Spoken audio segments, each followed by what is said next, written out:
जम्मू कश्मीर के पहलगाम आतंकवादी हमले में मारे गए नेपाली व्यक्ति पर नेपाल के पर्यटन, संस्कृति और उड्डयन मंत्री बद्री पांडे ने कहा, आतंकवाद संसार में कहीं भी किसी भी जगह स्वीकार्य नहीं है। यह बुद्ध की जन्मभूमि है, इसलिए हम शांति चाहते हैं। शांति के लिए हम हर प्रकार की कोशिश करेंगे। आतंकवाद को किसी भी रूप में स्वीकार नहीं करेंगे। नेपाल के महेंद्र नगर क्षेत्र में पर्यटन को बढ़ावा देने के लिए केंद्रीय पर्यटन मंत्री ब्रह्म पांडे पहुंचे थे।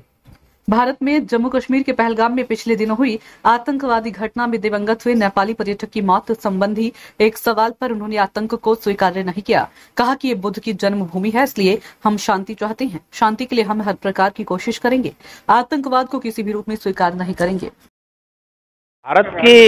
भारतको जुनसुकै ठाउँमा पनि म नेपालबाट आएको भनेपछि पशुपतिनाथ भनेर चाहिँ हामीहरूलाई रेस्पेक्ट गरेको, हामीलाई सम्मान गरेको मलाई त्यस्तो अनुभूति हुन्छ। म नेपाली हुँ नभनुन्जेल गरिएको व्यवहार भन्दा म नेपाली हुँ भनेर चिनाएपछि गरिएको व्यवहार मलाई साँच्चै नै एउटा मर्यादापूर्ण र सम्मानजनक प्रेम पूर्ण व्यवहार लाग्यो। त्यो अनुभूति चाहिँ म यहाँ सेयर गर्ने गर्छु, म यहाँ भन्ने गर्छु, किनकि मलाई भएको अनुभूति, मैले व्यक्तिगत रूपमा गरेको अनुभूति, त्यो सम्बन्ध चाहिँ भारत र नेपालका बीचमा, भारतीय र नेपालीहरूका बीचमा हुनुपर्छ, रहनुपर्छ।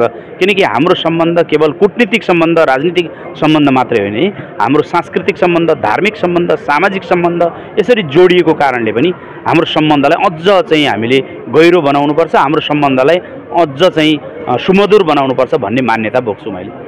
एक अंत कोई मेरा लास्ट क्वेश्चन है, पहलगाम की एक घटना हुई थी जिसमें नेपाली भी एक मौजूद था जिनके साथ दुखद घटना हुई थी, उसे किस तरीके से लेते हैं? पूरी घटना को अगर हम देखें, आतंकवाद संसारभरि कहीं पनि कतै पनि कुनै समयमा पनि त्यो स्वीकार्य छैन। हामी यो बुद्ध जन्मेको देश पनि हो, हामी शान्तिको पक्षमा छौँ।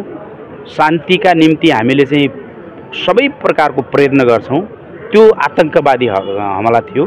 त्यो आतंकवादको जुनसुकै ठाउँमा जुनसुकै समयमा भए पनि त्यसको स्वीकार नेपालले गर्दैन, नेपालीले गर्दैन। म यति नै यहाँलाई जानकारी आग्रह गर्छु।